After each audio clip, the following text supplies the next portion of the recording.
അതെ സുഹൃത്തുക്കളെ, നമ്മൾ നാടും വീടും വിട്ടിട്ട് ഇപ്പോൾ പ്രവാസ ലോകത്ത് വന്നിട്ടാകുമ്പോൾ നമുക്ക് ആദ്യം കിട്ടുന്ന ഒന്നാണ് ഡാൻഡ്രഫ്, താരനല്ലേ. ടെൻഷന് പുറമെ താരന് വന്നു കഴിഞ്ഞാൽ അതിൻ്റെ മേലെ ടെൻഷനാവും നമുക്ക്. ആ താരൻ എങ്ങനെ പോകാന്നുള്ള ചെറിയൊരു ടിപ്പ് എൻ്റെ ഉണ്ട് കേട്ടോ, ഞാൻ നിങ്ങൾക്ക് പറഞ്ഞു തരാം. എന്താണെന്ന് പറഞ്ഞാലേ, ഇത് നിങ്ങളൊന്ന് ഉപയോഗിച്ച് നോക്കിയിട്ടാ നിങ്ങൾക്ക് റിസൾട്ട് കിട്ടുമെന്ന് ഞാൻ വിചാരിക്കുന്നുണ്ട്. കാരണം പറഞ്ഞാൽ എനിക്ക് കിട്ടിയിട്ടുണ്ട്, എൻ്റെ തലയിൽ ഞാൻ യൂസ് ചെയ്തിട്ടുണ്ട്, മുമ്പേ യൂസ് ചെയ്യുന്നുണ്ട്. ഞാൻ ഇന്ന് 2 ദിവസം മുന്നേ ചെയ്തായിരുന്നു, 1-2 പേർക്ക് ഞാൻ ചെയ്ത് കൊടുത്ത്.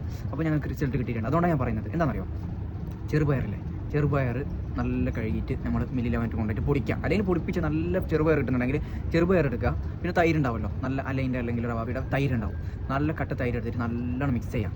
മിക്സ് ചെയ്തിട്ടില്ലേ, കുറച്ചൊന്ന് ലൂസ് ആകുമ്പോൾ ആക്കിയിട്ട് നല്ലോണം മിക്സ് ചെയ്തിട്ട് അതിന് തലയിൽ നല്ലോണം മസാജ് ചെയ്ത് കൊടുക്കട്ടെ. മസാജ് ചരണ്ടി കൊടുത്താലും കുഴപ്പമില്ല, ആ താരൻ പുറത്ത് വരണം. നല്ലോണം മസാജ് ചെയ്ത് കൊടുക്കാം.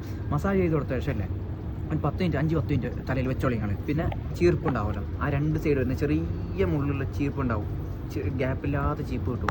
ആ ചീർപ്പിൽ ഇങ്ങനെ വൈദ്യുതി എടുത്താൽ മതി. ഞാൻ അതിൻ്റെ വീഡിയോ ഇതിൽ ആഡ് ചെയ്യുന്നുണ്ട്. അതായത് ഇങ്ങനെ ഇല്ലേ, ചീർപ്പിൽ വാരി എടുത്താൽ മതി. ഫുള്ള് ഡാൻഡ്രഫ് ഇല്ലേ, അടിയോടെ വാരി എടുത്തു കഴിഞ്ഞാൽ ഡാൻഡ്രഫ് പോകും. നിങ്ങൾ ഇതൊന്ന് മസ്റ്റായിട്ടൊന്ന് ട്രൈ ചെയ്ത് നോക്കിയാണ്.